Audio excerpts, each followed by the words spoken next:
Жоғары мәртебелілер, құрметті қонақтар, мен осы панельдік сессияға қатысушыларды шақырғым келеді. Және бірінші сессияның ең алдымен Ержан Ашықбаев мырза, Қазақстан Республикасының сыртқы істер министрінің бірінші орынбасары. Мархабат сізге.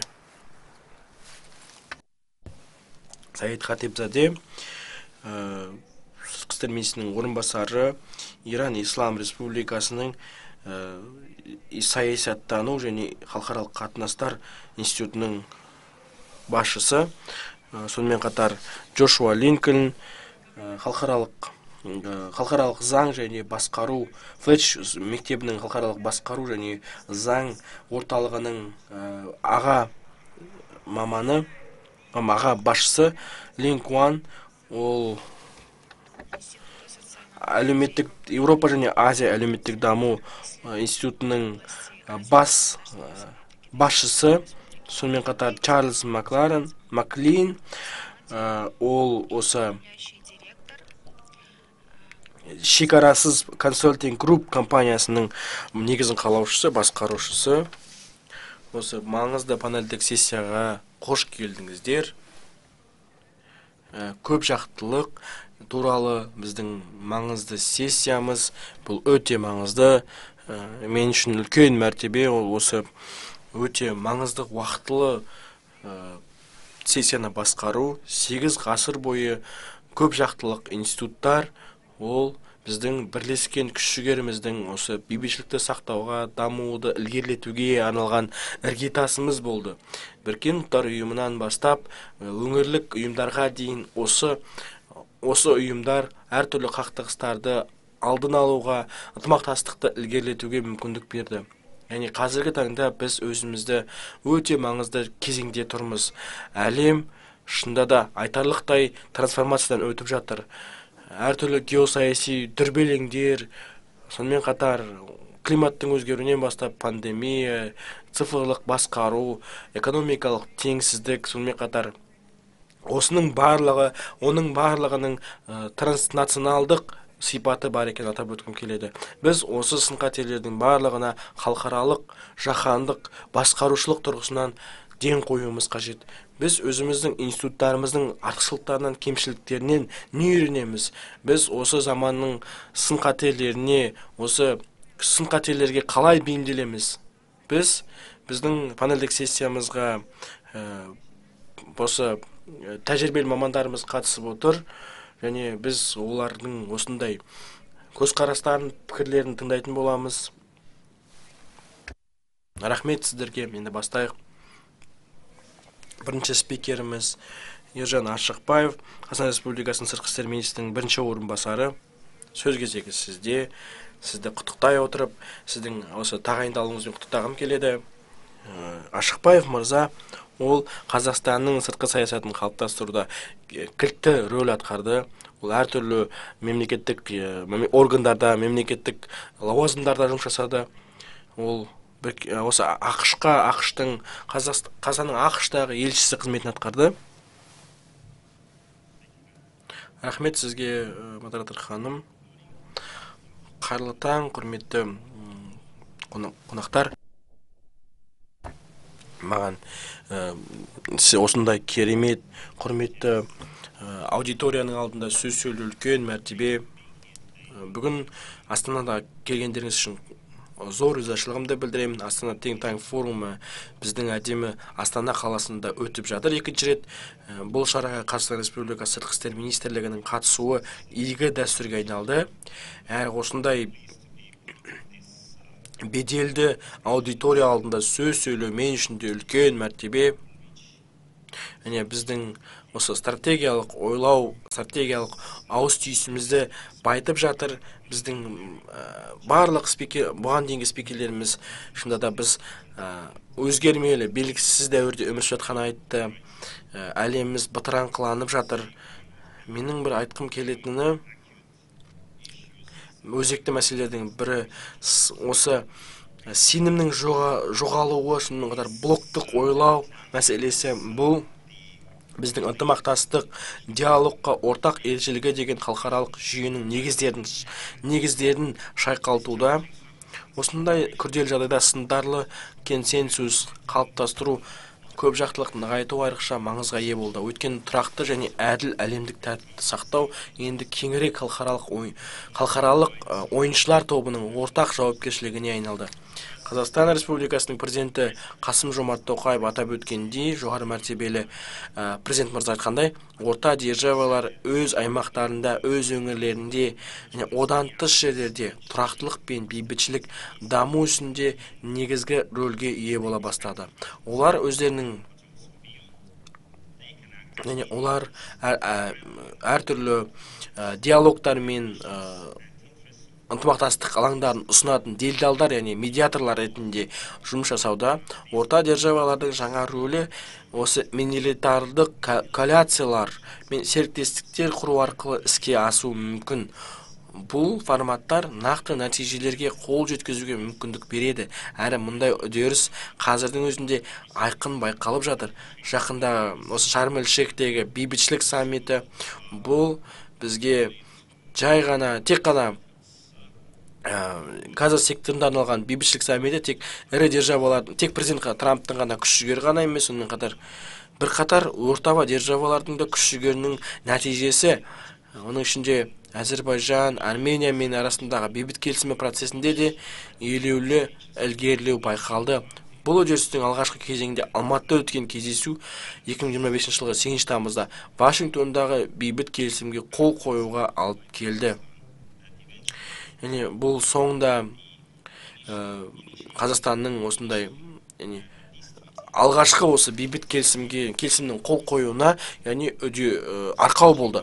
Мұндай жетістіктер көп жағдайда бейресми идеологиялық емес форматтар арқылы қол жеткізілді. Бейресми әртүрлі іс-шаралар арқылы, диалог алаңдары арқылы бұл елдерге прагматикалық шешімдер іздеуге мүмкіндік береді. Бұл көп жақтылық дипломатияның жаңа бағыты, ол қатаң институционалдық шектеулерден арылуға бағытталған. Қазіргі жаһандық ахуал тек қиындықтар ғана емес, сонымен қатар жаңа мүмкіндіктерді ұсынуда. Біз сол мүмкіндіктерді тиімді пайдалану үшін жаңа жолдарды табуымыз қажет. Біз қалайша осындай жаңа мүмкіндіктерді қалай өз пайдамызда пайдаланамыз, қолданамыз. Халықаралық ынтымақтастықтың жаңа икемді форматтары маңызға ие бола келе жатқан дәстүрлі әмбебап институттар мен алаңдар жаһандық саясатта маңызды рөл атқаруда. Бұл институттар 21 ғасырдың күрделі шынайылықтарына бейімделу қажет. Осы тұрғыда Біріккен ұлттар ұйымының реформалау әрі қажетті, әрі сөзсіз процесс болып табылады. Дегенмен, Біріккен ұлттар ұйымының халықаралық бейбітшілік пен қауіпсіздікті сақтау жөніндегі негізгі міндеті өзгеріссіз қалуы тиіс. Президент Тоқаевтың Біріккен ұлттар ұйымының бас ассамблеясының 80-ші сессиясындағы сөзіне сәйкес, сенімді жаһандық қауіпсіздік архитектурасын қалпына келтіру халықаралық қауымдастықты басымдығы болуы керек деп айтты.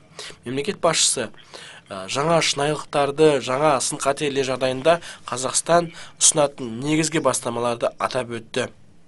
Біріншіден, Біріккен ұлттар ұйымының қауіпсіздік кеңесін реформалау, Азия, Африка және Латын Америкасы елдердің өкілдігін кеңейту және әділ қамтамасыз ету, сенім көпірі әрі тұрақтылықтың тірегі ретінде орта державалардың рөлін күшейту.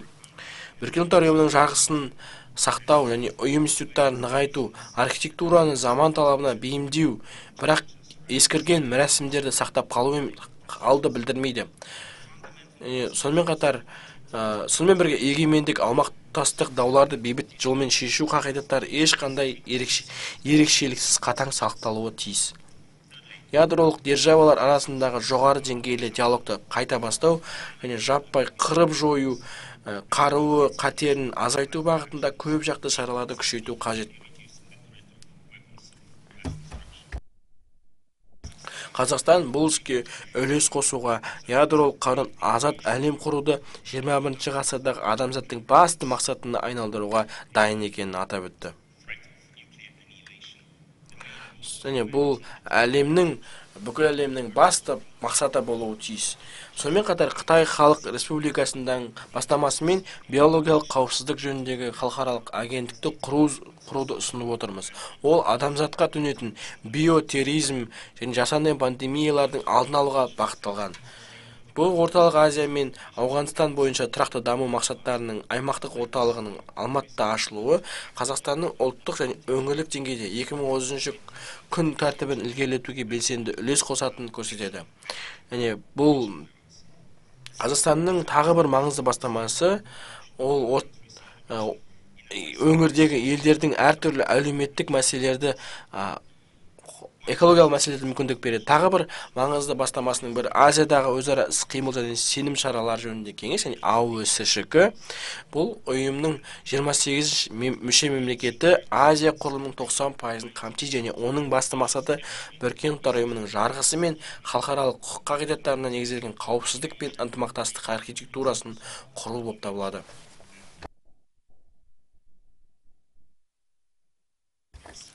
Сонымен қатар әділ бейбітшілік келісім мен даму жолындағы әлемдік бірлік туралы қазақстандық бастама 2024 жылы Астанада өткен Шанхай ынтымақтастық ұйымында саммитінде бірауыздан қабылданып, 2025 жылға 5 қыркүйекте бас ассамблеяның арнайы қарарында қолдау тапты. Және жаңа архитектурасы бұл институттық реформалар арқылы ғана емес, және ол көп жақтылық, сонымен қатар заң үстемдігі секілді құндылықтарды сақтауға мүмкіндік береді. Біз өңірлік ынтымақтастықты ең жаһандық бұл жаңа қауіпсіздік арттыру тек институционалдық реформаларға ғана емес, мемлекеттердің, әсіресе ықпалды елдердің көп жақтылық құқық үстемдік қағидаттарына адалдығына негізделуі тиіс. Қазақстан жаһандық басқару жүйесіне өңірлік қауіпсіздік өлшеміне айрықша мән беруді ұсынады. Және жасанды интеллекттерді орталығын құру бойынша Қазақстанның бұл ұсынысы Біріккен ұлттар ұйымының жетекші ретінде жиі жөніндегі жаһандық диалогқа белсенді қатысуға дайын екенін растайды. Бұл бастама әлемдік стандарттарды үйлестіруге, адамзат мүдделерін ескеруге бағытталған. Біздің ұстанымымыз жасанды интеллекттің қолжетімділік, әділ және ашық және кемсітусіз болуы тиіс деп білеміз. Бұл тек технологиялық даму ғана емес, сонымен қатар тек мүмкіндік мемлекеттердің цифрлық егемендігі жаһандық даму болашағын қалыптастырудағы тең қатысу мәселесіне келіп тіреледі. Қазақстан бұл бағытта әлемдік климаттық күн тәртібіне айрықша үлес қосуда. 2026 жылы Астанада өтетін аймақтық климаттық саммит Орталық Азия елдерінің стратегияларын үйлестіруге және бірлескен шешімдер қабылдауға арналған алаң болып табылады. Астана сонымен қатар әртүрлі климаттық өзгерістерді, су ресурстарын сақтау, арал мәселесін сақтау секілді мәселелерге үлес қосуда. Біз бұл бағытта 2060 жылға қарай көміртек бейтараптық экономикаға қол жеткізуді мақсат етіп отырмыз. Бұл мақсатқа прагматикалық жолмен экономиканы әртараптандыру, энергия теңгерімін сақтау арқылы ұмтылудамыз. Біз осы жаңартылатын энергия көздерін қолдану кеңейту арқылы біз дәстүрлі энергия көздерін дамыта отырып, осы энергетикалық қауіпсіздікті қамтамасыз етеміз. Бұл біздің осындай саралы саясатымыз осы көміртектік бейтараптыққа қол жеткізуге, сонымен қатар экономикалық тұрақтылықты сақтауға мүмкіндік береді. Құрметті қатысушылар, 21 ғасырда Орталық Азия ғасырлар бойы Ұлы Жібек жолы бойында атқарған маңызды рөлін қайта иеленіп, әлемнің стратегиялық аймағына айналуда. Біздің аймақтың шығыс пен батыс, солтүстік пен оңтүстікті байланыстыратын басты буын ретіндегі рөлі бұрын белгілі. Біздің президентіміздің бастамаларының, серіктестерінің күш-жігерінің арқасында біз Орталық Азияның бүкіл әлемдегі беделі нығайып келеді. Бүгінде Орталық Азия плюс форматтары Қытаймен, Ресеймен, ақш-пен, Еуропалық одақпен, Германия, Италия, Үндістанмен, Парсы шығанақ елдермен, Кореямен, Жапониямен, ЕқО-мен белсенді дамуда. Басқа да өңірдегі белсенді державалармен біз аймақтық көпжақты экономикалық ынтымақтастықтың жаңа негізін қалыптастырып жатырмыз. Және осы форумда айта кететін жайт, тағы да бір көрінісі оның біздің осындай көпжақтылық ынтымақтастыққа деген бейілділігіміздің тағы бір көрінісі. Орталық Азия 80 миллион халқымен шамамен 500 миллиард доллар құрайтын жалпы ішкі өнімі бар нарық болып табылады. Яғни ол шамамен өзара сауда көлемі 10 миллиард доллардан асты. Өңірде ірі инфрақұрылымдық көлік жобалары жүзеге асырылуда. Оның ішінде Қырғызстандағы Қамбар-Ата СЭС, Тәжікстандағы Руғун СЭС, сондай-ақ Қазақстан, Өзбекстан, Түркменстандағы газ жобалары. Сонымен қатар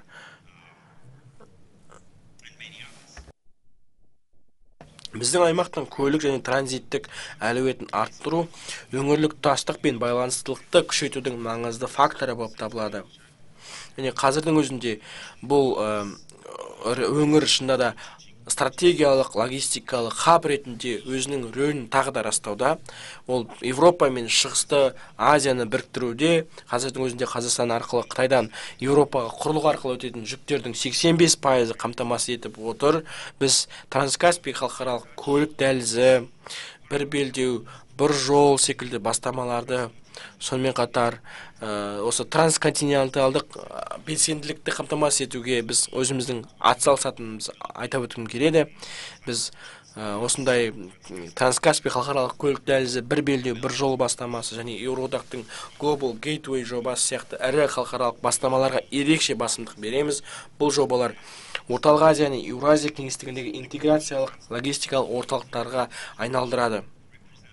Біз тек қана экономикалық күш-жігері ғана емес, сонымен қатар бірлескен транзиттік хаб болып табылады. Бұл әртүрлі жеткізілім тізбегі секілді, тұрақтылық секілді, әлемдік сенім секілді мәселелерді шешуге арқау болады.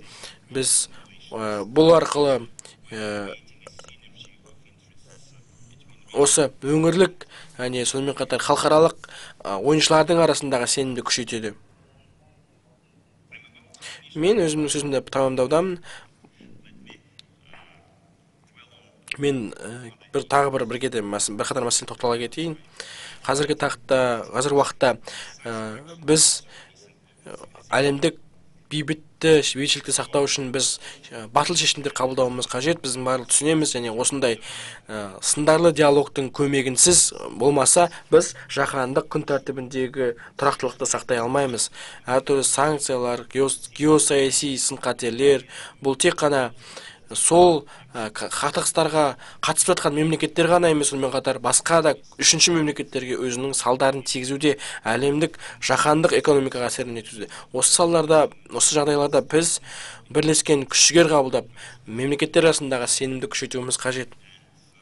Және біз Қазақстан осы қағидаттарға сүйене отырып, әрдайым осы мәселелерді шешуге өзінің әзірлігін растайды. Біз Мырзағалиев мырзаның сөзін тағы да растай отырып, сарапшылық қауымдастық ол осы қағидаттарды, осы біздің болашақта өмір сүретін әлемімізді қалыптастыратын іргетас болып табылады. Және біз оған жаңа құндылықтарды қамтамасыз етіп, біздің осы Астана Think Farm форумының мақсаты,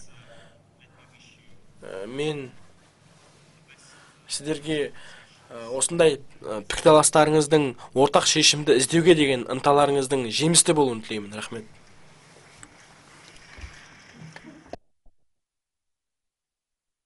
Рахмет сізге, Ашықбаев мырза.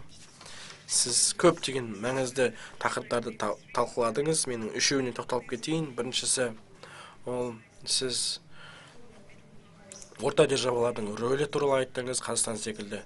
Сонымен қатар басқа да мемлекеттердің осы ымыраға келуге деген күш-жігерлерін, осы бейбітшілікке деген, көпжақтылыққа деген ынталары, біз соңғы оқиғалардан көріп отырмыз. Сіз сонымен қатар Біріккен Ұлттар ұйымының көп жақты институт ретіндегі рөлін айттыңыз.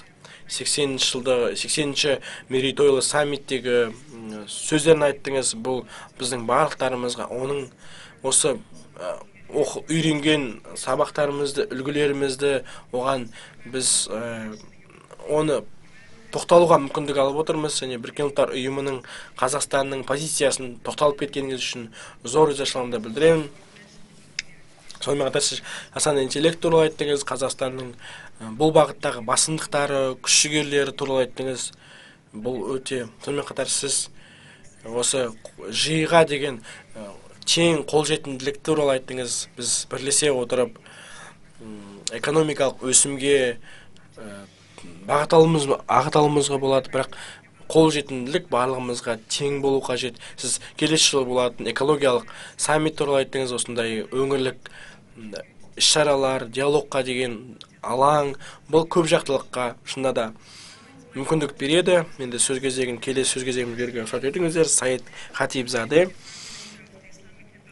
Ислам Иран Республикасының сыртқы істер министрінің орынбасары, саясаттану және халықаралық зерттеу орталығының басшысы, президенті. Ол бірқатар маңызды рөл атқарды. Хорватияға елші ретінде жұмсақ лауазымда болды. Сонымен қатар сыртқы істер министрінің бас кеңесшісі лауазымында болды. Көп рахмет сізге, модератор ханым, осындай керемет іс-шараны ұйымдастырып, бізді шақырғандарыңыз үшін зор ризашылығымды білдіремін. Халықаралық қатынасқа қатысты шешім қабылдаушылар, зерттеушілерді бір үстел басына жинап, осындай керемет платформаны ұсынып жатырсыздар. Оның мәні зор. Мен шақырғандар үшін зор ризашылығымды білдіремін. Мен барынша қысқаша болуға тырысамын, және содан кейін біз мүмкін пікір алмасатын боламыз. Мен бірқатар тұжырымдамаға тоқталайын. Олар біз оны байқап отырмыз әлемдік тәртіпте. Біз шында да тарихты басан өткеріп жатырмыз. Біздің көбісіміз әлемдік саясатта, Таяу Шығыста, Еуразияда болып жатқан оқиғаларды бақылаудамыз. Ауғанстандағы, Барыс шығанағындағы жағдайды, Латын Америкадағы, сонымен қатар Африканың кейбір аймақтарындағы оқиғаларды қадағалап отырмыз. Біздің барлығымыз оны бақылап қана қоймай, біз осы тарихты бастан өткеріп жатырмыз. Біз оны халықаралық деңгейде саралауымыз қажет. Егер де біз осы қарама-қайшылыққа толы үрдістерге қарасаңыздар, сіздер осы белгісіздіктің қаншалықты жоғары екенін түсінесіздер. Сіздер таңертең оянып, сіз 100% сенуге болмайтын нәрсені, сіз күткен нәрседен 100% ерекше нәрсені сіздің орын алғанын көресіз. Бұл үрдістердің қаншалықты халықаралық саясаттың қаншалықты бытыраңқыланғанын көрсетеді, белгісіз екенін көрсетеді. Бейбітшілік туралы пікірталасты айта келе, біз осы пікірталасқа, бейбітшілікке қарсы күш-жігерлердің де орын алып жатқанын көріп, көрініс тауып жатқанын көріп жатырмыз. Осы қысқа мерзімнің ішінде әртүрлі қақтығыстар, соғыстар орын алды. 80 мың, 100 мың адам осы Газа жерінде қаза тапты. Еуразия, оның ішінде Ресей мен Украинаның арасындағы соғыс, оның ішінде Африка елдеріндегі соғыстар, қысымдар, Латын Америка, Венесуэладағы әртүрлі жанжалдар. Бұл жердегі маңызды мәселе, бұл жердегі қандай үрдіс орын алып жатыр. Бұл статус-кво ма, әлде ревизионизм ба? Біздің алғашқы осы ұлттық қауіпсіздік құжатын жариялады. Онда Ресей мен Қытайды ревизионистік мемлекет деп жариялады. Біз көріп отырмыз, кімнің ревизионист мемлекет екенін, кім бүкіл әлемдік тәртіпті кім астан-кестеңін шығарып шайқалып жатқанын көріп отырмыз. Сіз білеттіңіздер, Израиль елшісі осы Біріккен Ұлттар ұйымының мінберіне шығып, бүкіл әлемнің алдында осы жарғыны жыртты. Мұндай күш-жігерлер, осы үрдістердің барлығы бүкіл әлемдегі әлемдік тәртіпті ревизионистік күш-жігерлердің арқылы астан кестеңін шығарып жатқанын көріп отырмыз. Әлемдік тәртіп, әлемдік қарым-қатынас, осы әлемдік тәртіпке негізделген қатынас, ол заңға негізделмеген жаңа тәртіпті қалыптастыруда. Ол тәртіпке негізделген жағдайды қалыптастыруда. Біздің көріп тұрғанымыз осында әлемдік институттардың әлсіреуі, оның ішінде Біріккен ұлттар ұйымының әлсіреуі. Осындай сын-қатерлерде, қауіпте Біріккен ұлттар ұйымының рөліне келетін болсақ, әлемдік тәртіптегі әлемдік құқықтың, заңдардың, сонымен қатар тұрақтылық, аумақтық тұтастық, егемендік секілді құндылықтардың, гуманитарлық құқықтың шайқалуы, мұның барлығы аумақтық тұтастық секілді құндылықтар ол шында да өрескел түрде бұзылуда. Біз оны Иранға қатысты, жағдайға қатысты біз оны көрдік, байқадық. Ол ешқандай да Біріккен ұлттар ұйымының шешіміне, қандай да бір құқыққа негізделмеді. Бұл жай ғана бір тараптың, екінші тараптың тұрақтылығына балта шабуға бағытталған күш-жігерін көріп отырмыз. Бұл күш арқылы гегемонияны қалыптастыру ма, біз оны біз әлемдік деңгейде оны байқап отырмыз.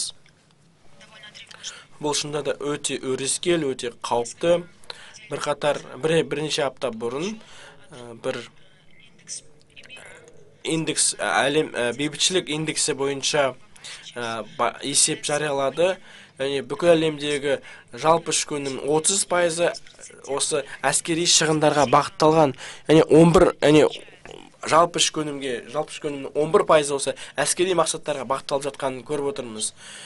Біз бейбітшілікке деген талпынысымыздың көрінісі ғана емес, біз сол себепте барлық күш-жігерімізді біріктіре отырып,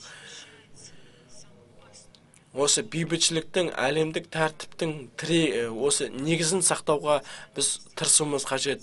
Біз бұл жағдайға жүздеген жылдар бойы жетуге тырыстық. Біз әртүрлі оппортунистік одақтастықтардың болып жатқанын көріп отырмыз. Олар әлемдік тәртіптің, әлемдік құндылықтарға қарама-қарсы, әлемдік оңтүстіктің күш-жігері мұндағы рөлі ерекше. Мен ол туралы егжей-тегжейлі айтпаймын, менің әріптестерім ол туралы айтатын болады, технологиялар туралы айтатын болады. Тағы да басқа үрдістер, әлемдік жан-жақты тәсілдер. Мұндағы осы жаһандық оңтүстіктің рөлі қаншалықты маңызды екенін көріп отырмыз. Шанхайды қараңыз, БРИКСті қараңыз. Осы блоктар әлемдік тәртіпті сақтауға, әлемдік саясаттағы көп жақтылықты сақтаудағы ревизионистік ол бүкіл әлемдегі тәртіпте ол оңтүстік Кавказ, сонымен қатар басқа да мәселе сын-қатерлерде ревизионистікке жол бермеуіміз қажет. Осы Каспий мемлекетінің, бейтарап мемлекетінің, сонымен қатар біз Парс шығанағындағы жағдайды біліп отырмыз, көріп отырмыз. Мұның барлығы шында да қауіпті. Сонымен қатар әртүрлі сын-қатерлерді көріп отырмыз. Ауғанстанда жағдайды көретін болсақ, Вашингтонның Ауғанстанға, сонымен қатар Ауғанстан өңіріне деген көзқарасын көріп отырмыз. Оның барлығы шында да алаңдаушылықты тудырады. Осылайша сөзімді тамамдаймын. Егер де осындай тағы да мүмкіндік болса, сіздің сұрақтарыңызға жауап беруге әзірмін. Иран саясатын талқылауға әзірмін осы мәселеге қатысты. Біз қандай да бір осындай шегі жоқ соғыстардың алдын алуымыз қажет, оған болдырмауымыз қажет. Біз күш-жігерімізді біріктіре отырып, инклюзивті түрде әлемдік сын-қатерлерге төтеп беруіміз қажет. Көп рахмет сізге, Хатибзаде мырза. Сіз екі маңызды нәрсеге тоқталдыңыз. Біріншісі, сіз әлемдік халықаралық норма туралы айттыңыз, халықаралық заң туралы айттыңыз, гуманитарлық заң туралы, гуманитарлық құқық туралы айттыңыз. Бұл өте маңызды. Сонымен қатар екіншіден сіз жаһандық оңтүстік туралы айттыңыз. Жаһандық оңтүстік мемлекеттерінің қаншалықты рөлінің артып келе жатқанын, оның қатысуының, әлемдік мәселелерге қатысуының қаншалықты өсіп келе жатқанын айттыңыз. Бұл да өте маңызды. Рахмет сізге. Біздің келесі спикеріміз Джошуа Линкольн. Ол осы Келлог колледжінің, Тарф университетінің, Визит Феллоу колледж университетінің басқару, сонымен қатар халықаралық құқық орталығының бас директоры, бас басшысы. Ол халықаралық осы әлемдік қарым-қатынасқа, оның сіздің сөз кезегі сізде. Мархабат. Рахмет сізге. Қайырлы таң, әріптестер. Астанаға келгеніме қуаныштымын. Бізді осындай керемет, осындай ұйымдастырылған іс-шараға шақырғандарыңыз үшін үлкен мәртебемді айтқым келеді. Және мен барынша сіздерге теориялық жағы туралы айтатын боламын. Бүгінгі бұл мәселенің теориялық жағына, бұл конференцияның тақырыбы және оған қатысты болып жатқан оқиғалар, бұл мемлекеттердің арасындағы сенімді нығайтуға деген күш-жігер. Біз оған қол жеткізу үшін біз өзіміздің мемлекеттерімізден тыс, өзіміздің көзқарасымыздан тыс күш-жігерлерді қабылдауымыз қажет. Біз әртүрлі шекараларды өтіп, біз сол себепті біздің барлығымыз осы әлемдік институттар әртүрлі сын-қатерлерге тап болып жатқанын көріп отырмыз. Және осы ұйымдардың Біріккен ұлттар ұйымының да 80 жылдығы мерейтойлығы кезеңінде олар осы мәселеге тап болды. Осы Біріккен ұлттар ұйымының 1949 жылы қабылданған, бекітілген жарғысы, ол біз климаттық өзгерістердің әртүрлі сын-қатерлерге дейін қабылданған жарғы болып табылады. Сол себепті біз оның негізін қайта құрылымдауымыз қажет. Томас мырза Диксонның сөзін атап өткім келеді. Ол ғылыми, осы канадалық ғылыми қауымдастықтың өкілі. Барынша осындай біз пауза жариялап отырып, біз өзімізге әлемдік тәртіпте, халықаралық аренада біз осы сын-қатерлердің барлығын көріп отырмыз. Бір қатар сын-қатерлер бар, оның ішінде климаттық өзгеріс туралы, климаттық саяси жағдайдың эрозиясы секілді мәселелер бар. Осы архитектуралардың барлығы шынайы өмірде орын алса, оның біз әлемдік катагенез деп аталатын, сіз егерде әлемдік, егерде біздің форумның идеясы ол осындай көп жақты тәсілдерді ұластыру, ойлап табу, мен оның барлығына тоқталмаймын. Жаңа екі формат бар, осы халықаралық ынтымақтастық саласында. Оның өз артықшылықтары да бар, кемшіліктері де бар. 1950 жылдары Біріккен ұлттар ұйымының институты бүкіл әлемде әлемдік тәртіптің бір бөлігіне айналды, бірақ өзінің тәсілдерін, осындай халықаралық қатынастағы тәсілдерінің тиімсіздігін байқады. Сол арқылы олар екі форматты ұсынған болатын. Екі форматтың өз артықшылықтары да, кемшіліктері де бар. Кейбір ұйымдар бар, оның ішінде Шанхай ынтымақтастық ұйымы секілді, БРИКС секілді. Олар осы құрылымдарға баламалы платформаны ұсынады. Олар сол мемлекеттердің егемендігін, осы батыс блоктарына деген қарама, осындай төтеп беруге деген күш-жігерлерін, олар осы әлемдік аренада маргинализацияланған мемлекеттерді біріктіреді. Бірқатар кемшіліктері бар, онда айтқан дұрыс. Көп жағдайда олардың институттық артықшылықтары, әлеуеттері әлсіз, осы институтқа қарағанда. Көп жағдайда мысалға QS секілді басқа да осындай құрылымдар, олар ең алғашында одан да басқа мақсатты түрде ынтымақтастыққа деген жауап ретінде қалыптасты. Олардың бірқатар өздерінің басты басымдықтары болды. Олар соңында бытыраңқылыққа келді, және олар инклюзивті түрде ынтымақтастыққа алып келді. Біз егер болашаққа көңіл аударатын болсақ, осындай форматтардың көп жақтылығы бұл қандай да бір институттық коалицияларға қарсы тұруға мүмкіндік береді. Біздің өмір сүріп жатқан әлеміміз осындай бытыраңқылық, олар әрі қарай жалғасуда. Біздің осы жүйенің жұмыс жасауына кедергі жасауда. Уақыт өте келе біз бірегей маршруттарға, қағидаттарға көңіл аударып отырып, біз біздің қалыптастыратын әлемдегі бұл жаңа құжат, Біріккен ұлттар ұйымының жаңа құжаты болсын, бұл ерте ме кеш пе біз бірегей қағидаттарға қайтып келетін боламыз.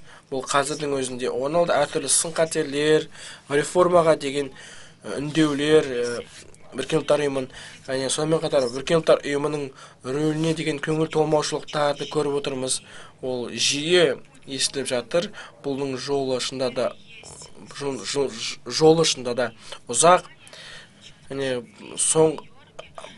Нью-Йоркте басталған бұл науқан, бұны азаматтарымыз, сол 101-ші бапты қарастыруды ұсынады. 101-ші бап Біріккен ұлттар ұйымының басты құжатына енгізілді.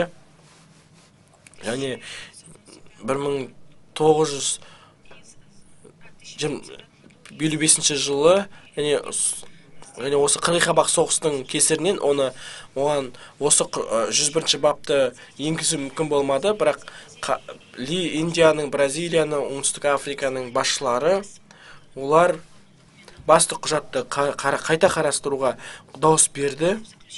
Сөзімнің соңында осы орта державалардың рөлі туралы айта кетейін. Орта Қазақстанда осы әлеуеттің бірден бір көрінісі болып табылады. Осы екі жолды да Қазақстан осы Шанхай ынтымақтастық ұйымының мүшесі болып табылады, Еуразиялық одақтың да мүшесі болып табылады. Сонымен қатар БРИКС+ форматында қатысушысы. Сонымен қатар бейбіт жолмен, бейбітшілік арқылы мәселелерді, қақтығыстарды шешудің жолдары бар. Сонымен қатар Біріккен ұлттар ұйымын қайта реформалау жолдары бар. Біз қайта құрылымдау арқылы және жан-жақтылық тәсілдер арқылы біз осы мақсатымызға жетуіміз қажет. Көп рахмет сізге, Линкольн мырза. Сіз осы зерттеу теориялық жағымен біздің тақырыбымызға сіз алып қосарларыңызды атап өттіңіз. Біз енді сұрақ мен сіздің тарапыңыздан, сіздің Біріккен ұлттар ұйымының реформасы туралы айта кеттіңіз. Біз үшін де ол өте маңызды. Сіздің осыған қатысты ой толғауларыңызбен бөліскеніңіз үшін зор ризашылығымды білдіремін. Ли Уаншуан мырзаға сөз кезегін бергім келеді. Ол Еуропа және Азияның зерттеу орталықтарының маманы. Ол осы ынтымақтастық арқылы жаңа әлем тәртіп тақырыбында өте айтылатын болады тақырыбы. Профессор мырза, сіздің сөзіңізді тыңдауға әзірміз, асыға күтеміз. Рахмет, қайырлы таң, құрметті әріптестер. Осындай керемет қызықты форумға қатысуға үлкен мәртебе мен үшін, шақырғандарыңыз үшін рахмет. Мен сіздерге өзімнің бірқатар пайымдарым туралы айта кетейін. Бүгінгі процестер туралы бірқатар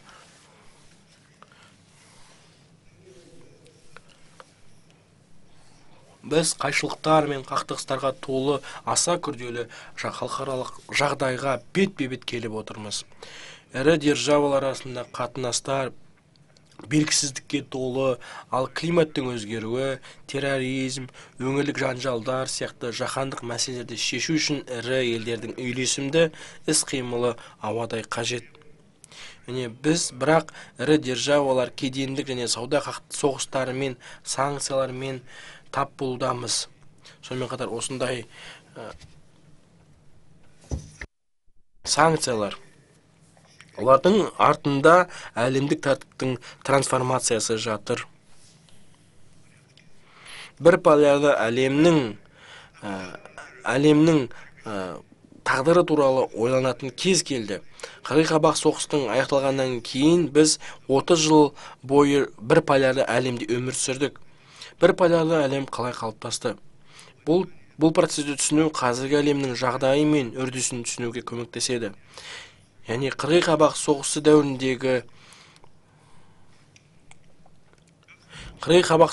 дәуіріндегі екі полярды әлем қалай ыдырады? Бастапқыда екі полярды әлем екі әлеуметтік жүйенің бәсекелестік пен қарсыласу жағдайында қатар дамуы болатын. Бұл әрбір әлеуметтік жүйенің өзіндік ерекшелігі болды. Батыстың либералдық даму моделінің басты белгісі тиімділікке басымдық беру болса, Шығыстың социалистік даму моделі әділдікке басымдық беруді көздеді. Тиімділікке шамадан тыс көңіл бөлу қоғамда әділетсіздік пен жіктелуге, тұрақсыздыққа әкеледі. Ал теңестіру шаралары қоғамның тиімділігін төмендетіп, инновациялық дамуға ынтаны жояды. Екі жүйе қатар дамытып, бір-бірінің даму моделін ескере отырып, тиімділік пен әділеттіліктің арасындағы қатынасты реттеп отырды. Тарих көрсеткендей, конвергенция идеясын ұсынды батыс ғалымдары, бірақ тарих бұл болжамның жүзеге аспағанын көрсетті. 1970 жылдан бастап бірқатар тарихи процестер нәтижесінде екі полярды әлем біртіндеп бір полярды әлемге айналды. Және бұл процестерге келетін болсақ, біріншіден ғылыми техникалық революцияның жедел дамуы жаңа өндіргіш күштерді тудырып, либералдық даму моделінен туындаған мәселелерді жұмсартты. Екіншіден, жаһандану дәстүрлі шекараларды жойып, капитал, технология, еңбек ресурстары еркін қозғала бастады. Капитал, технология, еңбек ресурстары еркін қозғала бастады, бір аймақтан екінші аймаққа. Үшіншіден, 1970 жылдан бастап Қытай реформа және ашықтық саясатын жүргізіп, миллиардтан астам халқы бар нарықты ашты, және шетелдік инвестициялар үшін арзан жұмыс күшін ұсынды. Төртінші, Шығыс Европадағы түбегейлі өзгерістер мен Кеңес одағының ыдырауы батысқа жаңа алып нарық ашып берді. Әрі қарсы тұрған тағы бір сверх державаның жойылуына әкелді. Бұның барлығы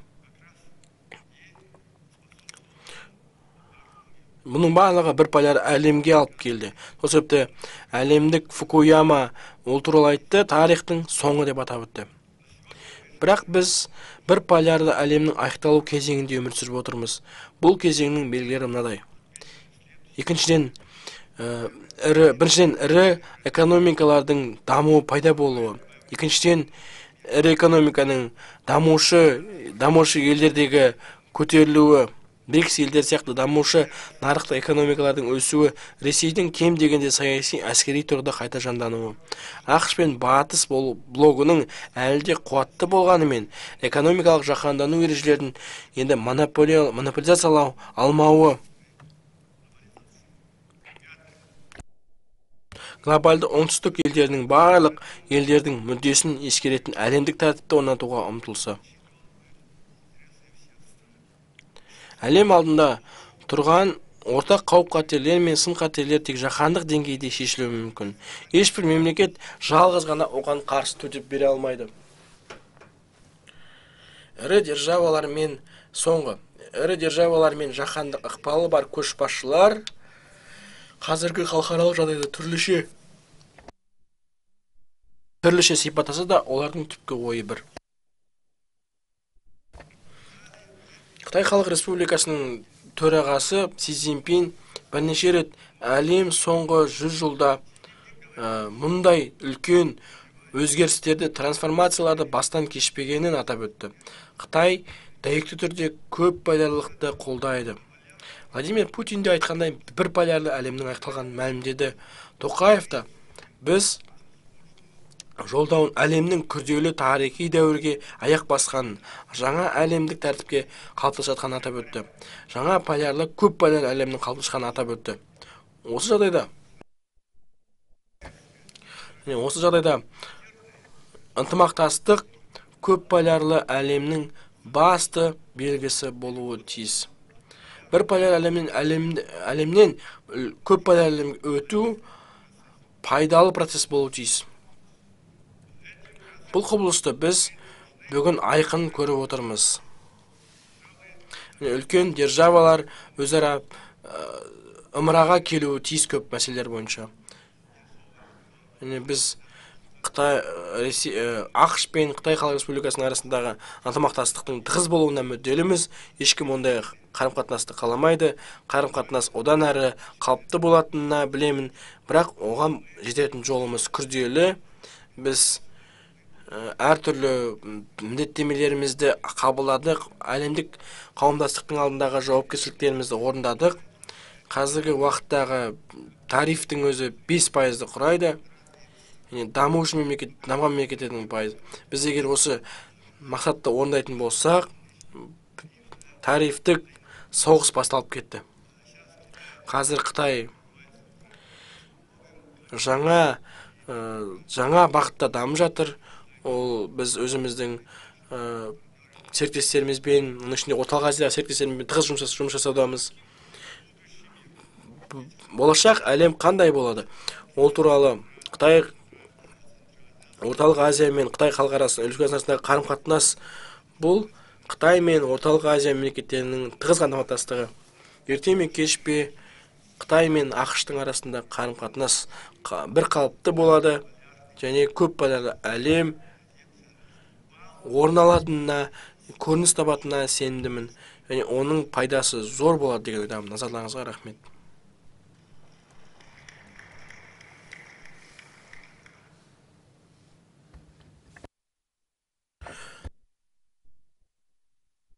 Көп рахмет сізге, Ли мырза, бізбен осындай өзіңіздің ой толғауларыңызбен бөліскеніңіз үшін зор ризашылығымды білдіремін. Сіз осы бір полярлы әлемнен көп полярлы әлемге өтіп жатқанымыз туралы айттыңыз. Сонымен қатар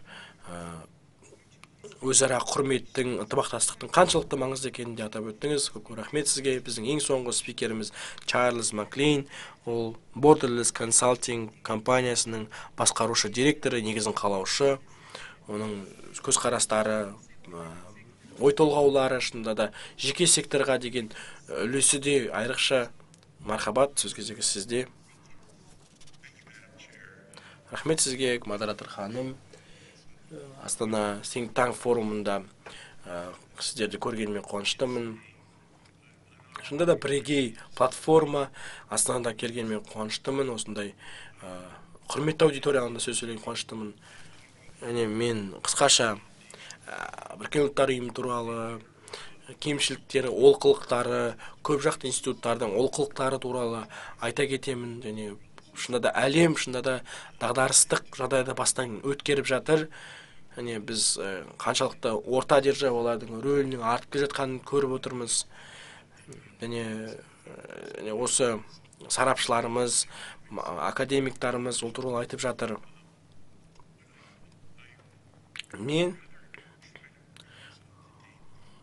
Мен барынша бір қатар өзімнің ол туралы өзімнің шармелшекте болған оқиға туралы ой толғауымды айта кеткім келеді. Қандай жағдайдың қалыптасқанын. барлықтарыңыз сіздер білетіндеріңіздей Газадағы қандай жағдайдың қалыптасқанын білесіздер. Яғни осы соғыстың тоқтауының оның өзі уақытша болса да оның қаншалықты маңызды екенін біліп отырсыздар, сезіп отырсыздар. Менің бірқатар өзімнің ой толғауым қалыптасты. Қалайша әлемдегі жағдайдың қай бағытта дамитынын туралы. Мен жақында бір президент Трамп осы Ақ үйде және Нетаньяху мырзамен, премьер-министр Нетаньяхумен, яғни Израильдің премьер-министрі ол Катардың премьер-министрімен телефонмен сөйлесе отырып, ол өзінің премьер-министр ол өзгерістер туралы оқыды. Мен шынында да бұл картина мен шынында да таң қалдым. Бұл мықты державалардың қандай да бір Трамп мырзаның бұл ол жеке күш жігері ма? Біз ықпал шынында да бұл кілтті аспект. Біріккен ұлттар ұйымы әлемді бейбітшілікке алып келетін күшті ықпалы бар. Олардың шынында да осындай алпауыт күші бар, олардың жарғысы бар. Егер де біздің модераторымызға құрмет, Біріккен ұлттар ұйымының өкілі болып табылатын біздің модераторымызға құрмет көрсете отырып, шынында да Біріккен ұлттар ұйымын реформалау шынында да аса маңызды.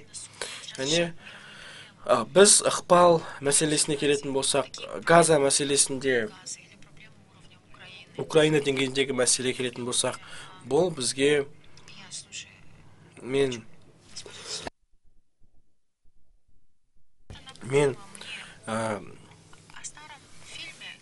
ескі бір фильмді еске түсірдім, жақында ғана телевизордан көрген. 1991 жылы және осы ғылыми фантастикалық фильм. Онда ол фильм 1951 жылы бұл фильм жасалды. Деверсфилд деп аталады. Егер көрсеңіздер, оның мазмұнын білесіз деген ойдамын, сюжетін. Қысқашалай алғанда, осы ғарыштық корабль, кеме, ол Вашингтонға ұшып келеді, оның ішінен астронавттар шығады. Астронавттар адам секілді, және түр әлпеттері. Ол адамдардың арасында жоғалып, интернатта өмір сүреді. Адам секілді өмір сүреді адамдардың арасында. Ол әртүрлі ғалымдармен танысуға мүмкіндігі болады оның. Оны Сэм Джеффи ойнайды, ол актер. Көптеген адамдар ғалымдарды Альберт Эйнштейннің образында қабылдайды. Ол Альберт Эйнштейн секілді ғалыммен танысады, және ол одан мен бүкіл әлемдегі мықты ғалымдарды, мықты адамдарды бір бөлмеге қалай жинаймын деп сұрайды. Себебі менің оларға айтатын маңызды бір нәрсем бар дейді. Осы профессор одан кейін оған бұл мүмкін емес. Сіз ешқашан орыстарды американдықтармен бір стөлге отырғыза алмайсыз, израильдықтарды палестиналықтармен бір стөлге отырғыза алмайсыз. Бұл ешқашан мүмкін болмайды деп айтты. Егер де мен оларға өзімнің күшімді көрсетсем, не болады? Мүмкін оларды бір стөлге отыруға оларды сендіреді, нандырады дейді. Ол бір қатар тест жүргізеді. Ол бүкіл әлемде электрлік қуатты 1-2 сағатқа өшіріп тастайды. Ұшақтарды, сонымен қатар ауруханаларды айтпағанда, барлық жердегі машиналар, лифттер барлығы тоқтап қалады. Адамдар шынында да бір іркіліске тап болады. Олар сол арқылы бүкіл осы маңызды адамдарды бір стөлге жинайды, бір ғимаратқа. Оларға айтады: мен тыңдаңыздар, сіздердің адамдар, сіздерде көптеген эксперименттер болды. Біз сіздерді өз ғаламшарымыздан бақыладық. Сіздердің осы бомбалау секілді эксперименттеріңізді көрдік. Сіз қазір осы ядролық қаруға ие болудаңыз, бұл біз үшін қолайсыз. Сіз басқа да ғаламшарлар үшін де қауіп төндірудесіз. Сіздерге ультиматум қоямын, егер де сіз ядролық қаруды қолдан тоқтатпасаңыздар, біз сіздің ғаламшарыңыздың астан кестеңін шығарамыз деп айтады. Яғни ықпалдың қаншалықты күшті екенін көріп отырсыз, осы ықпал тетіктерінің қаншалықты күшті екенін көріп отырсыздар. Әлем шында да сол фильмнің шындығында тап болып отыр. Біз Банхан профессоры, сіз ешқашан осы орыстарды, американдықтарды бір үстелге жинай алмайсыздар, палестиналықтар, израильдықтарды бір үстелге отырғыза алмайсыз деген секілді жағдайға тап болды. Бізге осындай ықпал тетігі қажет. Менің қорытындым, яғни біздің осындай астронавттың, осындай ықпалды астронавттың бізге келетіні ол өте ықтималсыз. Яғни біз өзіміздің әлемімізді, ғаламшарымызды сақтаудың басқа да жолдарын іздеуіміз қажет. Орта державалардың мүмкін бұл бағытта шешуші рөл атқаратыны шығар. Яғни біздің көбіміз үшін біз қаншалықты институттардың осы мақсатқа қол жеткізе алмайтынын көріп отырмыз. Яғни біз біреудің осы мәселеге араласып, орта державалардың бұл мәселеге араласып, мәселенің шешімін табатынына сенімдімін. Көп жақты ұйымдар бұл мәселеге шешім табады деген ойдамын.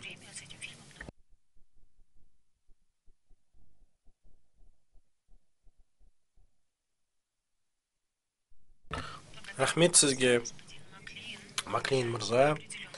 Шында бұл фильмді мен міндетті түрде көремін. Шында да өте қызықты екен сюжеті. Сіздің осындай маңызды осы әлемдік тәртіптің, осы әлем тәртіптегі ықпал ету тетіктер туралы айттыңыз, оның қаншалықты маңызды екенін айттыңыз. Шында да әлем әртүрлі белгісіздіктен бастан кешуде. Тағы да біздің 10 минут уақытымыз бар кофе брейкқа дейін. Мен сіздерге сөз кезегін өздерінің сұрақ қоюға ұсынғым келеді аудиторияға. Сіздер сұрақ қойсаңыздар болады спикерлерімізге, барлық немесе бір спикерге. Бірақ ең алдымен сіздер өзіңізді таныстырудан бастасаңыздар.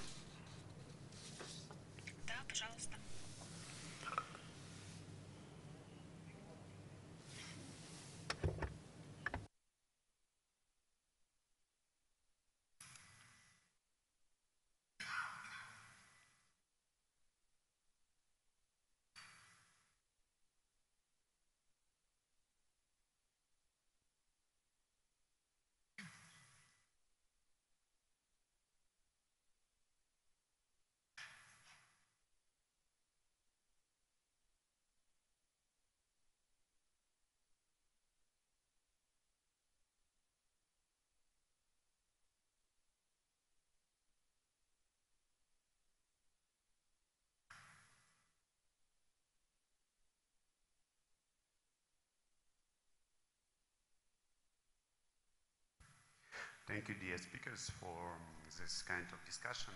But I have... Көп рахмет сіздерге. Сіздердің сенімді қайта қалпына келтіру деп аталады сессияларыңыз. Әр спикер өзінің бұған қатысты жеке көзқарастарын айтты, әлемдік тәртіпке қатысты.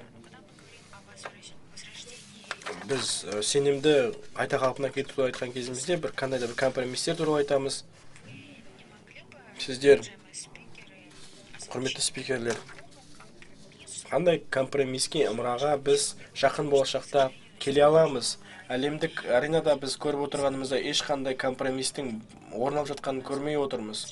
Осы себепті біз әлемдік құқыққа осындай модельдің, қандай модельдің компромисс моделін біз болашақта құра аламыз, қалыптастыра аламыз, сол туралы айтсаңыз.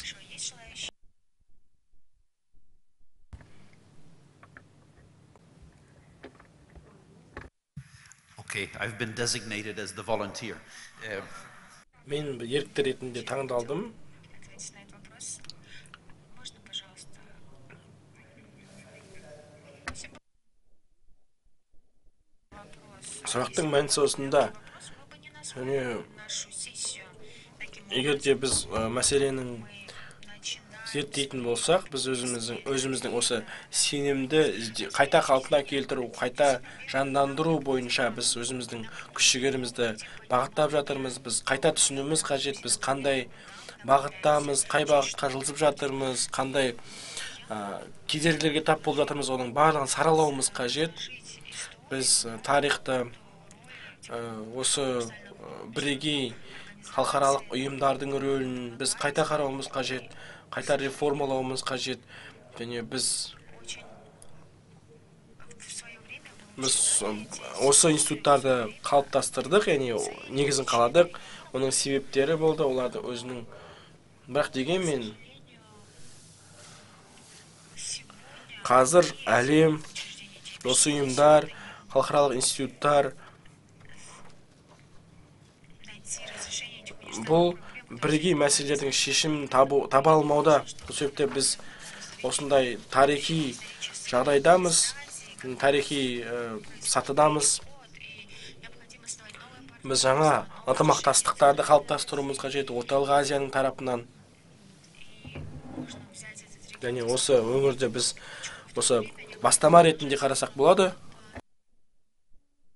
Мынада көпірлерді қалыптастыру, біздің бірегей институттарымызды қайта жандандыру секілді. Біз әлем қандай да бір өңірлік институттардан тұрмайды. Әлем бірыңғай.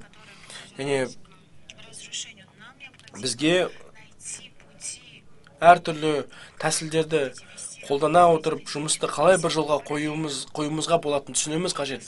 Және параллельді түрде жұмыс жасауға болатын. Және мен мұның оңайға соғатынына білмеймін, оңай соғады деп ойламаймын. Және қандай да бір қайшылықтардың да болатыны сөзсіз. Әлем бұл бағытта дамып жатыр. Және әртүрлі қиындықтарға қарамастан. многие примеры, которые Көптеген мысалдар бүгін аталып өтеген. приведены.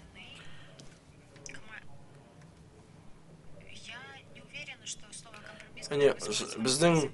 атап өтетін ымырамыз Нужно объединиться, чтобы понять, бізге где мы находимся. біз қандай жағдайдамыз, біздің түсініміз қай бағытта дамып жатқанымызды білмесек те, біз қай бағытқа дамуымыз қажет екенін білуіміз қажет, соны анықтауымыз қажет. Мен айта кетейін, Потому что сказал Джош, Джош Мырзаның айтқанына. для того, чтобы ответить Бұл сұраққа жауап беру үшін, және компромиске қатысты тағы бір үлкен мәселе, ол біз адамдарды ымыраға баруға итермелейсіз, сіз өзіңіздің отойти от своих принципов. сол халықтарды, адамдарды өзінің қағидаттарынан, принциптерінен алшақтауға итермелейсіз. Яғни бұл мүмкін емес. Мұндағы біздің соңғы ақырғы шешіміміз, ақырғы қорытындымыз қандай? Адам өмірі ме? Әлде адам өмірі болса, біз өзіміздің адам өміріне мәселесіне келсе, біз өзіміздің қағидаттарымызды алшақтай аламыз. Егер де сіз үшін адам өмірі басты құндылық болмаса, бұл сізге қандай да бір компромиске жету одан да күрделі болады. Яғни Біріккен ұлттар ұйымы 45 жылы құрылды, яғни адам тарихындағы ең ауыр соғыстан кейін құрылған болатын. Яғни 57 миллион адам, 60 миллион адам сол соғыстың кесірінен өлді. Сол кезде әлемдік қауымдастық біз осындай шығындарға, осындай адам өмірінің адам тапталуына ешқашан бармайды деп келіскен болатын. Біріккен ұлттар ұйымы өзінің жарғысын бекітті, басты бағыттарды, мақсаттарды растады, яғни сол арқылы бейбітшілікке деген өздерінің ниеттерін растады. Біз өзіміздің қағидаттарымыздан алшақтау қиын. Біз таяу шығыста, шығыс Европада қандай жағдайдың қалыптасып отқанын көріп отырмыз. Біз егер адам өмірін сақтайтын болсақ, біз осындай қадамдарға баруымыз қажет. Адам, біз әлемдегі болып жатқан қазіргі оқиғаларды ескеретін болсақ, мен барынша нақты болуға тырысамын, тіке болуға тырысамын. Әлемдік тәртіп әрдайым хаосқа тап болды. Біз әлемдік ұйымдар үшін біз әлемдік тәртіпті басшылыққа алуымыз қажет. Соғыстар, әлемдегі соғыстар бір нормаларға айналды. Көптеген мемлекеттер өзінің мүдделерін соғыстар арқылы, соғысты жүргізу арқылы өз мүдделерін итермелеуде. Компромисс дегенімізді мен қандай да бір тұрақты, теңгерімді нәрсе ретінде қарастырамын. Осыны анархиялық оқиға, анархиялық жағдайлар кезінде бізге осы хаостағы өзіміздің теңгерімізді сақтай білуіміз қажет. Біз оны қазір көрмей отырмыз.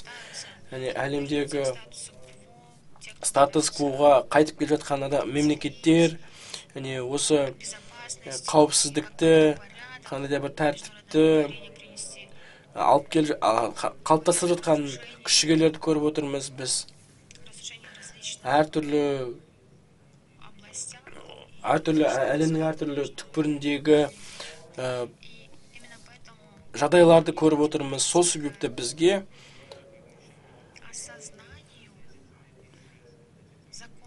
осы мемлекеттердің заңды мүдделерін түсінуіміз қажет. Жаңа тәсілдерді, жаңа әлемдік тәртіпті қабылдаудың маңыздылығын көріп отырмыз. Жаңа әлемдік тәртіп тез қалыптасуда. Біз оның соңғы ақырғы келбетін біз оны білмейміз. ақш пен Қытайдың арасындағы тариф соғысы, бұл сол соғыстың аяғы бола ма, әлде жаңа соғыстың бастауы бола ма? Біз оны білмейміз. Біз қандай да бір компромистің Қытай мен ақш-тың арасында қандай да бір компромистің ымыраның болатынын білмейміз. Бұл қандай да бір қырғиқабақ соғыс секілді біз бір-бірінің қабылдамауының көріп отырмыз. Біз осының барлығын жан-жақты зерттеуіміз қажет. Сіздің сұрағыңыз өте маңызды мәселеге қатысты болды. Державалардың арасындағы мәселеге. Мемлекеттердің арасында, державалардың арасында сенімнің болмауын көріп отырмыз. Компромисс ол жалғыз ғана жол. Біз ымыраға келу үшін біз тек даналық, мемлекеттердің арасында даналыққа жету қажет. Соғысу оңай, ал ымыраға келу қиын. Ымыраға келу ол мүмкін болады деп ойлаймын. Рахмет.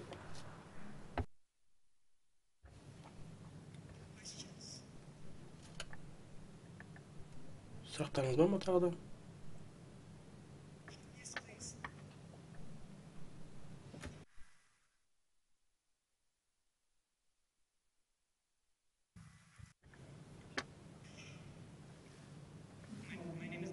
Менің атым Даниэл Сари. Мен саяси зерттеулер орталығының басшысымын, директорымын. Қатипзаде мырзаға сұрақ қойғым келеді. Сіз көптеген себептердің бар екенін айттыңыз. Бірқатар мемлекеттерде, кейбір мемлекеттер олардың әртүрлі мемлекеттерге қатысты өздерінің әртүрлі біз мемлекеттердің арасындағы сенімді қайта жандандыру келетін болсақ, біз қалай жандандырамыз? Сенімді жандандырудың қандай жолдары бар? Ал ымыра осы сенімге алып келеді деп сенбеймін.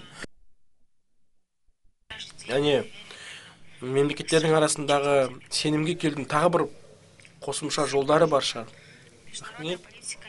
Әлемдік тәртіп, саясат ол сенімге ешқашан негізделмейді. Сенім бұл осындай державалардың арасындағы халықаралық қатынаста ол әрдайым өзара түсіністікке, осы заңды мүдделерін мойындауға негізделді. Және сонымен қатар белгілі бір қағидаттарға, анархияларды басқаруға негізделді. Біріккен ұлттар ұйымы адамзаттың ең басты қол жеткізген жетістігі болды. бұл мемлекеттердің арасында соғысты болдырмау керектігінің басты себебі болды. Соғыс ол кез келген мәселенің ең соңғы шешімі болуы тиіс. Кез келген мәселе Біріккен ұлттар ұйымының мандаты негізінде шешілуі тиіс.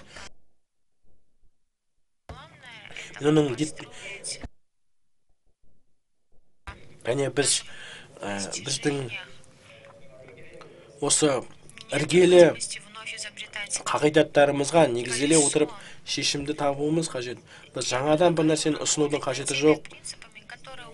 Бізде бар қағидаттарды басшылыққа алуымыз қажет. Біздің құрылымымыз бар, архитектурасы бар. Енді біз оларды ең мықты іргелі деп айтпаймын, бірақ біз осы тәсілдерді басты іргетас ретінде қолдансақ болады. Сол арқылы біз болашақты құрсақ болады. Болашақ ол біз бүгінгі жоспарларыңызды сіз ертең қарастырасыз. Яғни кеше біз кешеде біз тиісті түрде дұрыс сараламадық. Яғни болашағымызды, егер сіз болашағыңыз жарқын болған қаласаңыз, сіз бүгін тиісті шешімдерді қабылдауыңыз қажет. Бұл қандай да бір идеалистикалық тәсіл емес, бұл реалистік тәсіл. Яғни жаһандық шығыс, жаһандық оңтүстік ол басқа мемлекеттердің тепе-теңдік сақтау үшін маңызды.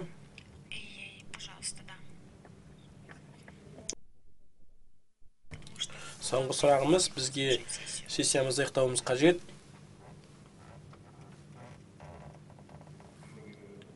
Қайырлы таң барлықтарыңызға. Мен Өзбекстан зерттеу институтының өкілімін. Өте қызықты идеялар айтылды. Мен қысқаша ғана айта кетейін өзімнің сұрағымды.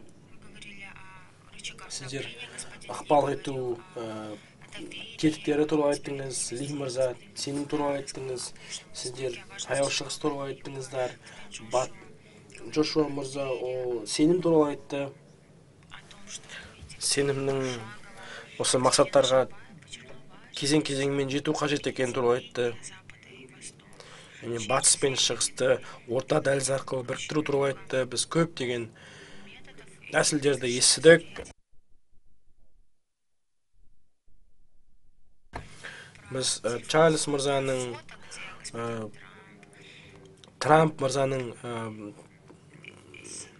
отырған, ал Нетаньяху мырзаның телефонмен Катар премьер-министріне телефонмен хабарласқан туралы айтты.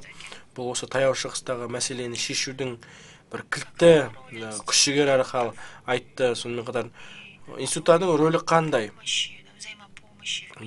Бүкіл әлемдегі өзара көмекке бағытталған күш-жігері қандай? Менің түсінігімде әлемдік саясат өзара жәрдем беруге, өзара қолдау көрсетуге негізделген. Бұл әлемдегі маңызды тақырыптардың бірі. Кейде біз қандай да бір сын-қатерлердің бар екенін көріп отырмыз. Біз осы институттардың, құрылымдардың рөлін біз шайқалтып жатырмыз. Біз әлемдік институттардан бұл қаншалықты тәуекелге толы ма? Сіз дұрыс айттыңыз. Сіз өз үлесіңізді қостыңыз осы талқылауға. Және біз Шарм-эль-Шейх бейбітшілік келісімшартына келетін болсақ, бұл қаншалықты орын алды? 2 жыл орын алған соғыс, қарқынды соғыс, 65 мың адам қаза болды, өзінің өмірінен айырылды. Осы 240 мың израильдік азаматтарда 240 азаматтарда қаза болды. Біріккен ұлттар ұйымы осы қақтығысты табысты түрде шешуге тырысты, бірақ оның барлығы табысты болмады. Басқа да халықаралық қауымдастықтар да бұл мәселені шешуге тырысты. Ең қысқа анализ, жекеленген күш арқылы Трамп мырза бұл мәселеге тікелей әсер етуге тырысты.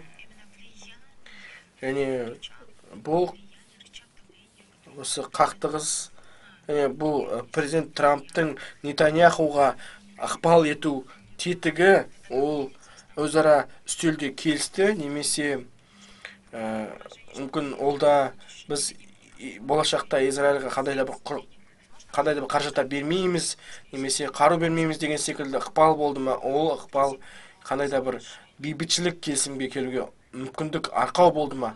Біз оны білмейміз, және біз қаншалықты келісімнің қаншалықты ұзақ болатынын білмейміз. Біз кейде қандай да бір жекеленген ықпал қажет кейбір мәселелерді шешу үшін осындай Трамп секілді, және сіз егерде осы жолдармен бармасаңыз, оның салдары осындай болмақ деген секілді ықпал ету тетіктері болуы тиіс, және Украинаға қатысты жағдайдың келесідей болатынына сенемін, үміттемін. Рахмет сізге. Рахмет. Енді осылайша біз өзіміздің сессиямызды қорытындылаймыз. Осы көп жақтылық тақырыбына арналған тақырыбымызды тамамдаймыз. Барлық сессияларға қатысушыларды зор ризашылығымды білдіремін. Кейбіреулері өкінішке орай кетіп қалды. Олар шынында да біздің қол шапалақтауымызға лайық. Шынында да өте қызықты болды тақырыптарымыз.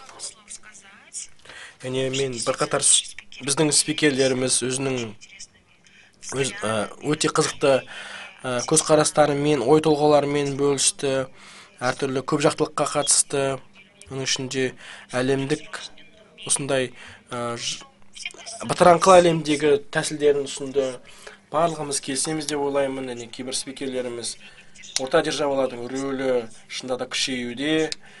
Біздің платформамыз Қазақстанда орын алып жатыр. Қазақстан секілді мемлекеттер бұл мәселелерді шешуші рөл атқаратынына сенімдімін. Бұл мәселелердің бейбіт жолмен шешілуінде маңызды рөл атқаратынына сенемін. Спикерлердің барлығы өздерінің реформаға, Біріккен ұлттар ұйымының реформалауға қатысты өзінің ойларын айтты. Себебі осындай қақтығыстық жағдайларда, осындай бытыраңқы әлемде Біріккен ұлттар ұйымының рөлі қандай деген сұраққа тап боламыз. Біріккен ұлттар ұйымының өкілі ретінде мен өзімнің тарапымнан, өзімнің көзқарасымша, оларды қатысушы мемлекеттер осы ұйымды негізін қалады. 45 жылы барлық мемлекеттер бірігіп, осы Біріккен ұлттар ұйымының негізін қалады. Сол арқылы қатысушы мемлекеттер өзіне жауапкершілікті алды. Реформалау жауапкершілігі де осы қатысушы мемлекеттердің де мойнында, арқасында. Сол себепті реформа сол мемлекеттердің өздерінде де орын алуы тиіс. Бастамалар, олар осы қатысушы мемлекеттердің тарапынан айтылуы тиіс. Қандай реформалардың орын алатыны айтылуы тиіс. Нені реформалау қажет екені туралы. Спикерлер сонымен қатар тағы да әлемдік тәртіптің, гуманитарлық құқықтың қаншалықты маңызды екенін атап өтті. Жаһандық оңтүстіктің рөлін айтты. Жаһандық оңтүстіктің рөлі, мәртебесі күшейіп жатыр. Біз оны әр қарай да ілгерілетуіміз қажет. Барлық диалогтар инклюзивті болуы тиіс. Біз әртүрлі мүдделі тараптарды біріктіруіміз қажет. Әртүрлі мүдделі тараптарды, стейкхолдерларды. Оның ішінде мен қақтығыстар туралы айтып отырмын, соғыстар туралы айтып отырмын. Тек қана алпауыт державалар ғана емес, орта державаларда бұл мәселелерді шешуге қатысушы болу қажет. Рахмет сіздерге. Осылайша